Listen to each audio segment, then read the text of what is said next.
El pasaje de hoy es Jeremías 1, versículos 11 al 19. Leamos juntos. La palabra de Jehová vino a mí, diciendo: ¿Qué ves tú, Jeremías? Y dije: veo una vara de almendro. Y me dijo Jehová: bien has visto, porque yo apresuro mi palabra para ponerla por obra. Vino a mí la palabra de Jehová por segunda vez, diciendo: ¿qué ves tú? Y dije: veo una olla que hierve, y su faz está hacia el norte. Me dijo Jehová: del norte se soltará el mal sobre todos los moradores de esta tierra, porque, he aquí, que yo convoco a todas las familias de los reinos del norte, dice Jehová. Y vendrán, y pondrá cada uno su campamento a la entrada de las puertas de Jerusalén, y junto a todos sus muros en derredor, y contra todas las ciudades de Judá. Y a causa de toda su maldad, proferiré mis juicios contra los que me dejaron, e incensaron a dioses extraños, y la obra de sus manos adoraron. Tú, pues, ciñe tus lomos, levántate, y háblales todo cuanto te mande. No temas delante de ellos, para que no te haga yo quebrantar delante de ellos. Porque he aquí que yo te he puesto en este día como ciudad fortificada, como columna de hierro, y como muro de bronce contra toda esta tierra, contra los reyes de Judá, sus príncipes, sus sacerdotes, y el pueblo de la tierra. Y pelearán contra ti, pero no te vencerán. Porque yo estoy contigo, dice Jehová, para librarte. Amén. Compartiremos la palabra con el título: La vara de almendro y la olla que hierve. Desde ayer estamos meditando en el libro de Jeremías. Entre los personajes de la Biblia, ¿quién habrá conocido mejor el corazón de Dios Padre, el corazón del Padre? Yo pienso que quizá fue Jeremías. Como ustedes saben bien, Jeremías es conocido como el profeta de las lágrimas. Pero ¿qué clase de lágrimas eran esas? No eran lágrimas nacidas de sentimientos personales, ni de una tristeza privada. Eran lágrimas derramadas porque veía a los hijos de Dios llenos de pecado, y porque conocía el corazón del Padre, el corazón de Dios, que esperaba una y otra vez que ellos volvieran. En la Biblia, Jeremías se lamenta muchas veces, cuando veía los pecados del pueblo de Judá del sur, de sus propios compatriotas. La ira y la disciplina de Dios debían parecerle totalmente justas. Pero, al mismo tiempo, tenía que anunciar con su propia boca: serán destruidos por una nación extranjera. Eso seguramente hacía que su corazón se sintiera muy cargado, incómodo y triste. Por eso el lamento salía de manera natural. Una y otra vez, vemos a Jeremías sin poder ir hacia un lado ni hacia el otro, simplemente sentado delante de Dios, llorando y lamentándose. Creo que nosotros, los cristianos, también necesitamos llevar este corazón de Jeremías delante de nuestra nación y de nuestro pueblo. Que durante este mes de junio, al ver tantos lugares quebrados, podamos lamentarnos delante de Dios, entregárselo todo a Él y orar. Si miran el material de meditación Daily Bible, encontrarán un resumen muy bueno de todo el libro de Jeremías. Un profesor a quien aprecio y respeto mucho, lo organizó de una manera muy clara y fácil de entender. Cuando tengan tiempo, les animo a leerlo y a meditar en todo el libro de Jeremías. Creo que será una gran gracia. El pasaje de hoy trata de dos visiones que vio Jeremías. Una es la visión de la vara de almendro, y la otra es la visión de la olla que hierve. Primero, la visión de la vara de almendro debe entenderse como un juego de palabras en hebreo. Dios le mostró a Jeremías dos palabras con sonidos parecidos, y por medio de ellas reveló lo que él iba a hacer. Almendro, en hebreo, se dice shaked. Esta palabra está formada por las mismas consonantes que el verbo hebreo shakad, que significa guardar, vigilar o velar. Este es uno de los puntos en los que conocer el hebreo ayuda mucho. Muchas palabras hebreas se forman con tres consonantes, como katav o amar. Según cómo se coloquen los puntos vocálicos sobre esas consonantes, la palabra puede convertirse en un participio o cambiar de tiempo verbal. La idea aquí es que esas tres consonantes son las mismas. Almendro es shaked, guardar o vigilar es shakad. En el pasaje de hoy aparece la forma participial de shakad, shoked. Dios le muestra a Jeremías el almendro y le confirma: la palabra que hablaré desde ahora, ciertamente la guardaré. La palabra que hablaré desde ahora, ciertamente se cumplirá.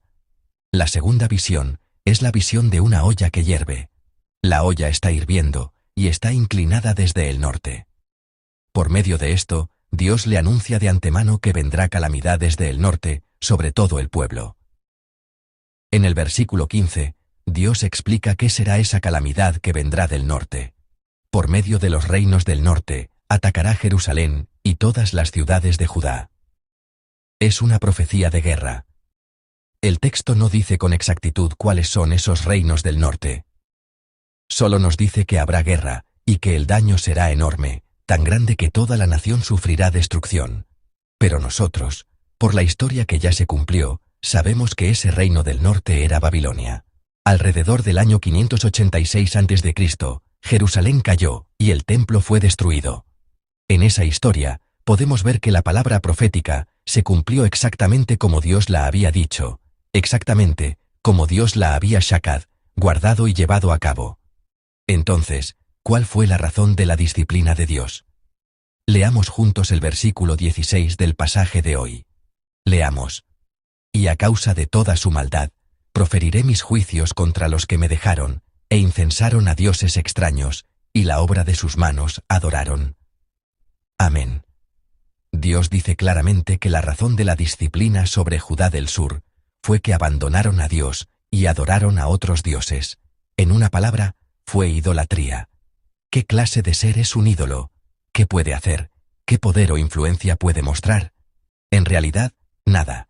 En el versículo 16, esos ídolos son descritos como la obra de sus manos. Aquí vemos la necedad de la vida humana.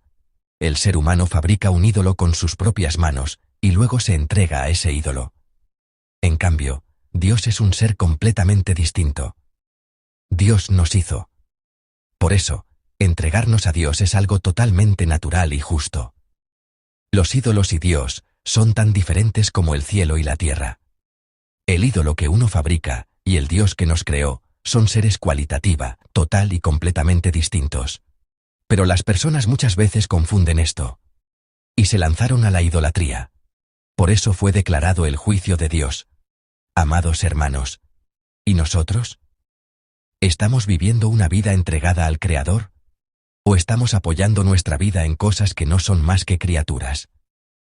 Ayer hubo una noticia. Una mujer había caído en una gran estación de metro en pleno centro de Seúl. En su bolsa de compras encontraron una gran cantidad de medicamentos narcóticos. Esta mujer trabajaba en un hospital. Yo pensaba que andar por las calles como un zombi bajo el efecto de las drogas era algo que solo ocurría en otros países. Cuando estudiaba en el extranjero, si tenía que pasar de noche por una gran estación de tren, era fácil ver a personas fumando algo extraño, con la mirada totalmente perdida. Pero ahora esas cosas también están ocurriendo en nuestro país. Ya no es una situación desconocida para nosotros. Apartarse del Creador y depender de las criaturas es justamente eso. Uno se apoya en esas cosas creadas, esperando que resuelvan sus problemas, pero en realidad no resuelven el problema. Al contrario, producen problemas aún mayores y terminan destruyendo la vida entera. Cuando las personas de hoy dependen del dinero, de contactos o de personas con poder, quizá eso no sea diferente de la idolatría de la gente en los días de Jeremías. Poner a las criaturas en el lugar del Dios creador es una forma de idolatría. Por eso, confíen en Dios. Él es quien cumple exactamente lo que ha hablado. Él guarda exactamente lo que mostró de antemano. Él es el Dios de Shakad, el Dios que guarda y vela. A quienes no confían en ídolos que no son más que criaturas, sino en Dios el Creador, Dios les da esta promesa. Leamos juntos los versículos 18 y 19. Leamos. Porque he aquí que yo te he puesto en este día como ciudad fortificada, como columna de hierro, y como muro de bronce contra toda esta tierra, contra los reyes de Judá, sus príncipes, sus sacerdotes, y el pueblo de la tierra. Y pelearán contra ti, pero no te vencerán, porque yo estoy contigo, dice Jehová, para librarte. Amén. Dios hará firmes a los que confían en Él, como una ciudad fortificada, una columna de hierro y un muro de bronce. Esto es porque Dios Shakad los guarda y los protege. Y aunque se levanten personas con cualquier clase de poder, aquí aparecen prácticamente todos los poderosos. Reyes, príncipes, sacerdotes y demás. Ellos jamás podrán vencer a quienes confían en Dios, porque Dios los guarda, Dios está con ellos, y Dios los libra. Amados hermanos, Dios es quien ciertamente guarda lo que ha hablado. Él es el Dios de Shakad. Este verbo Shakad aparece en un lugar que conocemos muy bien, el Salmo 127. Voy a leer el Salmo 127, versículo 1. Si Jehová no edificare la casa, en vano trabajan los que la edifican. Si Jehová no guardare la ciudad, en vano vela la guardia. Amén. En la frase, si Jehová no guardare la ciudad, se usa el verbo Shakad. Por más que la guardia se esfuerce, si Dios no guarda la ciudad, no tiene sentido. Es en vano. Necesitamos que Dios nos guarde. Los bendigo en el nombre del Señor, para que este día cotidiano que vivimos hoy sea guardado por el Dios que prometió, yo ciertamente te guardaré. No confíen en lo que han hecho las manos humanas. No se apoyen en las personas. No se apoyen en cosas vacías como el poder. Vivan este día, confiando en el Creador, en el Dios que ciertamente guarda lo que ha dicho y que desea guardarnos a nosotros. Los bendigo en el nombre del Señor, para que este sea un día guardado por Dios, un día en que Dios los libre de las dificultades, y un día en que Dios esté siempre con ustedes.